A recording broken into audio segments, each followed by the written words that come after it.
ನಿಮಗೆಲ್ಲ ಹಾಸ್ಯ ಕಲಾವಿದ ಮಹೇಶ್ವರಪ್ಪನವರ ನುಡಿ ನಮನಕ್ಕೆ ನಮಸ್ಕಾರಗಳು. ಸ್ನೇಹಿತರೆ, ನಾನು ಏನೇ ಒಂದು ರೀಲ್ಸ್ ಮಾಡಲಿ ಅದು ಕೇವಲ ರೀಲ್ಸ್ ಆಗಿರಲ್ಲ, ರಿಯಲ್ ಲೈಫ್ನ ಒಂದು ಭಾಗವಾಗಿರುತ್ತೆ. ಇದನ್ನು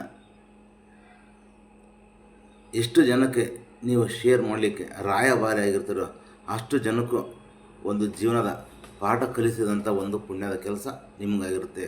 ಆ ಒಂದು ಕಾರಣಕ್ಕೋಸ್ಕರನಾದರೂ ಶೇರ್ ಮಾಡಿರಿ ಅಂತ ಹೇಳ್ತಾ, ಇವತ್ತು ಒಂದು ಕಾಗೆ ಮತ್ತು ಕೋಗಿಲೆಯ ಕಥೆ ಹೇಳ್ತೀನಿ ಕೇಳಿ. ಒಂದು ದೊಡ್ಡ ಆಡಿಟೋರಿಯಮ್, ಅದರಲ್ಲಿ ಸಾವಿರಾರು ಜನ ಪ್ರೇಕ್ಷಕರು ಕುಂತಿರ್ತಾರೆ. ಅಲ್ಲಿಗೆ ಬಂದಿರತಕ್ಕಂಥ ಒಬ್ಬ ಮಿಮಿಕ್ರಿ ಕಲಾವಿದ, ಹೆಸರಾಂತ ಮಿಮಿಕ್ರಿ ಕಲಾವಿದ, ಎಲ್ಲ ಪಕ್ಷಿಗಳ ಧ್ವನಿಯನ್ನು ಅನುಕರಣೆ ಮಾಡಲಿಕ್ಕೋಸ್ಕರ ನಿಂತಿರ್ತಾನೆ. ಈ ವಿಚಾರ ಕೇಳಿ ಎಲ್ಲ ಪಕ್ಷಿಗಳು ಸಹ ನೋಡೋಣ ನಮ್ಮವು ಹೆಂಗೆ ಮಾಡ್ತಾನೆ, ನಮ್ಮದು ಯಾವ ರೀತಿ ಮಾಡ್ತಾನೆ ಅನ್ನೋಕ್ಕೆ ಕೇಳೋಕ್ಕೆ ಕುತೂಹಲದಿಂದ ಎಲ್ಲ ಪಕ್ಷಿಗಳು ಸಹ ಅಲ್ಲಿ ಬಂದಿರ್ತವೆ. ಆಗ ಅವನು ಒಂದೊಂದಾಗಿ ಕೋಗಿಲಿದಾಯಿತು, ಬೆಕ್ಕಿಂದಾಯಿತು, ನಾಯಿದಾಯಿತು, ಹೀಗೆ ಪ್ರತಿಯೊಂದು ಪಕ್ಷಿಗಳದ್ದು ಧ್ವನಿ ಮಾಡ್ತಾ ಮಾಡ್ತಾ ಮಾಡ್ತಾ ಮಾಡ್ತಾ ಜನ ಇಂಪ್ರೆಸ್ ಮಾಡಿ ಚಪ್ಪಳೆ ತಡ್ತಾ ಇರ್ತಾರೆ. ಆವಾಗ ಎಲ್ಲ ಪಕ್ಷಿಗಳು ಖುಷಿಯಿಂದ ಇರ್ತವೆ, ನಮ್ಮ ಧ್ವನಿ ಇಷ್ಟೊಂದು ಚೆನ್ನಾಗಿದೆಯಲ್ಲ ಅಂತಂದು. ಆವಾಗ ಇನ್ನೇನೋ ಫಂಕ್ಷನ್ ಮುಗಿತಾ ಬಂದಾಗ ಒಬ್ಬ ವಯಸ್ಸಾದ ವ್ಯಕ್ತಿ ಬಂದು ಹೇಳ್ತಾನೆ, ಅಪ್ಪ ಕಲಾವಿದ, ನೀನು ಎಲ್ಲ ಪ್ರಾಣಿ ಪಕ್ಷಿಗಳದ್ದು ಮಿಮಿಕ್ರಿ ಮಾಡಿದೆ, ಆದರೆ ಕಾಗೆ ಧ್ವನಿ ಮಾಡಲಿಲ್ಲಲ್ಲ, ಅದೊಂದು ಮಾಡು ಅಂತ ಹೇಳ್ತಾನೆ. ಆವಾಗ ಕಲಾವಿದ ಏನು ಹೇಳ್ತಾನೆ ಗೊತ್ತಾ, ಏನು ರೀ ಸ್ವಾಮಿ, ನಾನು ಇಷ್ಟೆಲ್ಲ ಕಷ್ಟಪಟ್ಟು ದುಡ್ಡು ಖರ್ಚು ಮಾಡಿ ಕ್ಲಾಸ್ಗಳನ್ನೆಲ್ಲ ಮಾಡ್ಕೊಂಡು ಧ್ವನಿ ಕಲ್ತಿರೋದು ಕಾಗೆ ಥರ ಕೂಗಕ್ಕಲ್ಲ. ಇದನ್ನು ಕೇಳಿದಾಗ ಎಲ್ಲ ಪಕ್ಷಿಗಳು ನಕ್ಬಿಡ್ತವೆ. ಆಗ ಅಲ್ಲೇ ಧ್ವನಿನ ಕೇಳಲಿಕ್ಕೆ ಬಂದಿರತಕ್ಕಂಥ ಕಾಗೆಗಳು ಸಹ ಈ ಮಾತು ಕೇಳಿ ಬೇಸರ ಆಗುತ್ತೆ, ಮುಜುರಾಗ್ಬಿಡುತ್ತೆ. ನಮ್ಮ ಧ್ವನಿ ಇಷ್ಟೊಂದು ಕರ್ಕಶವಾಗಿದೆಯಾ, ನಮ್ಮ ಧ್ವನಿನ ಮಿಮಿಕ್ರಿ ಮಾಡಲಿಕ್ಕೂ ಹಿಂದೆ ಮುಂದೆ ನೋಡ್ತಾನೆ ಅಂದರೆ ನಮಗಿಂಥ ಧ್ವನಿ ಬೇಡ ಅಂತಂದು ನಾವು ಏನಾರು ಮಾಡ್ಬೇಕು ಅಂತಂದು ಹೋಗಿ ಎಲ್ಲ ಕಾಯಿಗಳು ಒಂದು ಹತ್ರ ಸೇರಿಕೊಂಡು ಇಂಥ ಧ್ವನಿ ನಾವು ಇಟ್ಕೊಂಡು ಬೇಡ, ನಮಗೆ ಅವಮಾನ ಆಗೋದು, ನಮ್ಮ ಗಂಟ್ಲನ್ನು ನಾವು ಕೊಯ್ಕೊಂಡು ಬಿಡೋಣ ಅಂತ ತೀರ್ಮಾನ ಮಾಡಿ ಎಲ್ಲ ಕಾಗೆಗಳು ಸಹ ಕೂಗೋದನ್ನೇ ನಿಲ್ಲಿಸ್ಬಿಡ್ತವೆ.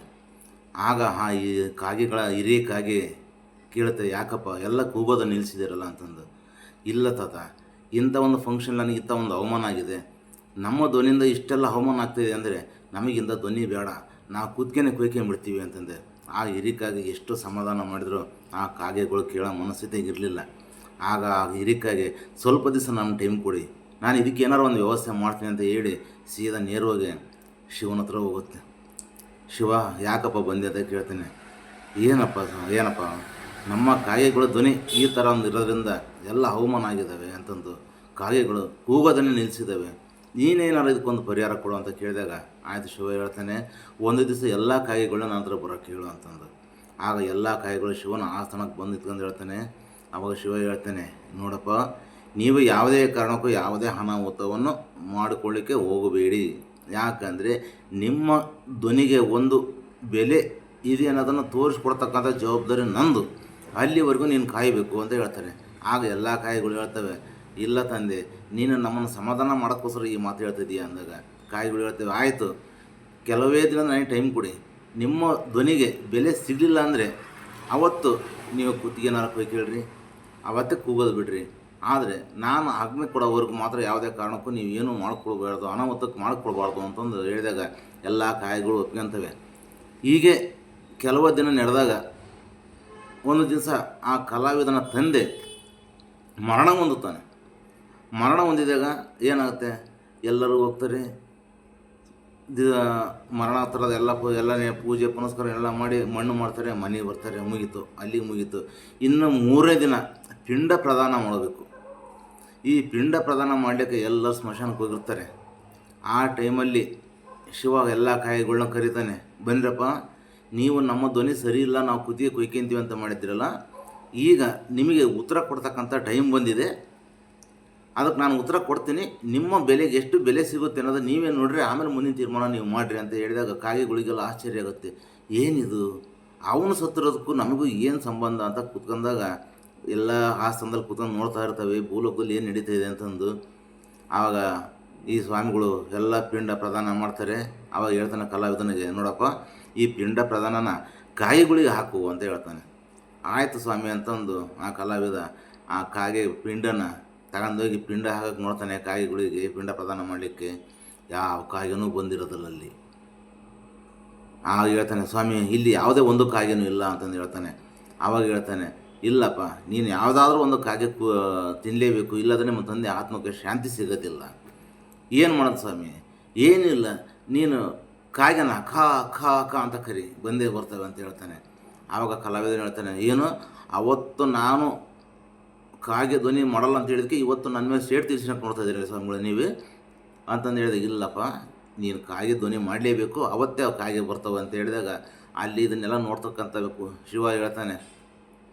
ಇದನ್ನೆಲ್ಲ ನೋಡ್ತಕ್ಕಂಥ ಶಿವ ಹೇಳ್ತಾನೆ ಕಾಯಿಗೆ, ನೋಡಿ ನಿಮ್ಮ ಧ್ವನಿ ಎಂಥ ಒಂದು ಪುಣ್ಯದ ಕೆಲಸದಲ್ಲಿ ಭಾಗಿಯಾಗುತ್ತೆ ಅನ್ನೋದು ನೀವೇ ನೋಡ್ರಿ ಅಂತ ಹೇಳಿದಾಗ ಆ ಕಲಾವಿದ ಎಲ್ಲ ಹಮ್ಮು ಬಿಮ್ಮುಗಳನ್ನ ಬಿಟ್ಟು ಖಾ ಖಾ ಖಾ ಅಂತ ಕೂಗ್ತಾನೆ. ಆಗ ಕಾಗೆಗಳಿಗೆ ರೋಮಾಂಚನ ಆಗುತ್ತೆ. ಒಬ್ಬ ಕಲಾವಿದನ ಬಾಯಲ್ಲಿ ಇಂಥ ಒಂದು ಧ್ವನಿ, ನಮ್ಮ ಧ್ವನಿ ಬಂದಿರ್ಬೇಕಾದ್ರೆ ಇಷ್ಟು ಸೊಗಸಾಗಿದ್ದಿಲ್ಲ ನಮ್ಮ ಧ್ವನಿ, ನಾವೆಂಥ ತಪ್ಪು ಮಾಡಿಬಿಟ್ವಲ್ಲ, ನಮ್ಮ ಕುತ್ತನ್ನು ನಾವೇ ಕುಯ್ಕೊಳಕ್ಕೆ ಹೋಗಿಬಿಟ್ಟಿದ್ವಲ್ಲ, ನಮ್ಮ ಧ್ವನಿ ಸರಿಯಿಲ್ಲ ಅಂತ ನಾವೇ ಮುಜುಗರಕ್ಕೆ ಬಂದ್ವಲ್ಲ, ಎಂಥ ಅಪರ್ಯಾಸ ಆಯ್ತು ಅಂತಂದು ಶಿವನಿಗೆ ಕೈ ಮುಗಿತವೆ. ತಮ್ಮೆ ತಪ್ಪಾಯಿತು, ನಮ್ಮ ಧ್ವನಿ ಬಗ್ಗೆ ನಮಗೆ ನಂಬಿಕೆ ಇದ್ದಿಲ್ಲ, ಇವತ್ತು ನೀನು ನಮ್ಮ ಕಣ್ಣು ತಿರ್ಸಿದೆ ಅಂದಾಗ ಅದಕ್ಕೆ ಹೇಳ್ತಾನೆ ಶಿವ, ನೋಡಿ ಯಾವುದೇ ಒಂದು ಕೆಲಸ ಮಾಡಿ ಅದರದ್ದೇ ಆಗಿರ್ತಕ್ಕಂಥ ಒಂದು ಬೆಲೆ ಇರುತ್ತೆ, ನಿಮ್ಮ ಧ್ವನಿಗೂ ಒಂದು ಬೆಲೆ ಇಂಥ ಒಂದು ಒಳ್ಳೆ ಟೈಮಲ್ಲಿ ಬೆಲೆ ಸಿಗುತ್ತೆ ಅಂತ ಹೇಳಿದಾಗ, ಆಯಿತು ಅಂತ ಹೇಳಿದಾಗ ಕಾಗೆ ಅಲ್ಲಿದ್ದು ಹೋಗಿ ಆ ಪಿಂಡ ಪ್ರದಾನ ಮಾಡ್ತಾರೆ. ಆಗ ಆ ಕಲಾವಿದನಿಗೆ ಅವಮಾನ ಆಗುತ್ತೆ. ಅವತ್ತು ನಾನು ಕಾಗೆ ಧ್ವನಿ ಸರಿಯಿಲ್ಲ ಅಂತಂದು ಅವಮಾನ ಮಾಡಿದ್ದೆ, ಇವತ್ತು ನಮ್ಮ ತಂದೆ ಆತ್ಮಶಾಂತಿಗೋಸ್ಕರ ಪಿಂಡ ತಿನ್ನೋಕ್ಕಾದ್ರೂ ನಾವು ಕಾಗೆ ಧ್ವನಿ ಮಾಡಲೇಬೇಕಲ್ಲ ಅಂತ ಒಂದು ಯೋಚನೆ ಮಾಡ್ತಾನೆ. ನೋಡಿದ್ರೆ ಸ್ನೇಹಿತರೆ, ಈ ಕತೆ ಅರ್ಥ ನಿಮಗೆ ಗೊತ್ತಾಗಿರೋ ಅನಿಸ್ತೈತಿ. ನಾವು ಮಾಡೋ ಕೆಲಸ ಯಾವುದೇ ಆಗಿರಲಿ, ಅದು ಬೇರೆ 4 ಜನಕ್ಕೆ ಕಣ್ಣು ಕುಕ್ಬೋದು, ಅಸಹ್ಯ ಆಗಿರ್ಬೋದು, ಒಂದು ಹೋಟೆಲ್ ಕಪ್ಪು ತೊಳೆದ ಜೀವನ ಮಾಡ್ಬೋದು, ಇಲ್ಲ ಮಣ್ಣು ಕಡಿಯೋ ಕೆಲಸನೇ ಆಗಿರ್ಬೋದು, ಅಥವಾ ಕಸ ಆರಿಸೋ ಕೆಲಸನೇ ಆಗಿರ್ಬೋದು, ಅದನ್ನು ಇವತ್ತು ನಾಳೆ ಜನ ಅಸಹ್ಯ ಪಡ್ಬೋದು. ಆದರೆ ಅದು ಎಂಥ ಉತ್ತಮವಾದ ಕೆಲಸ ಅನ್ನೋದು ಅರ್ಥ ಆಗೋವರೆಗೂ ನಾವು ಕಾಯಬೇಕಷ್ಟೇ. ಪ್ರತಿಯೊಬ್ಬರಿಗೂ ಟೈಮ್ ಬರುತ್ತೆ, ಅಲ್ಲಿವರೆಗೂ ನಾವು ಕಾದರೆ ನಮ್ಮ ಕೆಲಸಕ್ಕೆ ಸರಿಯಾದ ಬೆಲೆ ಸಿಕ್ಕೇ ಸಿಗುತ್ತೆ ಅನ್ನೋದೇ ಈ ಒಂದು ಕತೆ ಉದ್ದೇಶ. ಈ ಕತೆ ನಿಮಗೆ ಇಷ್ಟ ಆದರೆ ಲೈಕ್ ಮಾಡಿ, ಶೇರ್ ಮಾಡಿ. ಇದರ ಅರ್ಥ ನಮ್ಮ ಸಮಯ ಬರೋವರೆಗೂ ನಮ್ಮ ಕೆಲಸಕ್ಕೆ ಬೆಲೆ ಸಿಗುವವರೆಗೂ ನಾವು ತಾಳ್ಮೆಯಿಂದ ಕಾಯಬೇಕು. ಅವತ್ತು ಒಂದು ಒಳ್ಳೆ ಬೆಲೆ ಸಿಕ್ಕೇ ಸಿಗುತ್ತೆ ಅನ್ನೋದೇ ಈ ಒಂದು ಕಥೆಯ ಅರ್ಥ. ನಮಸ್ಕಾರ.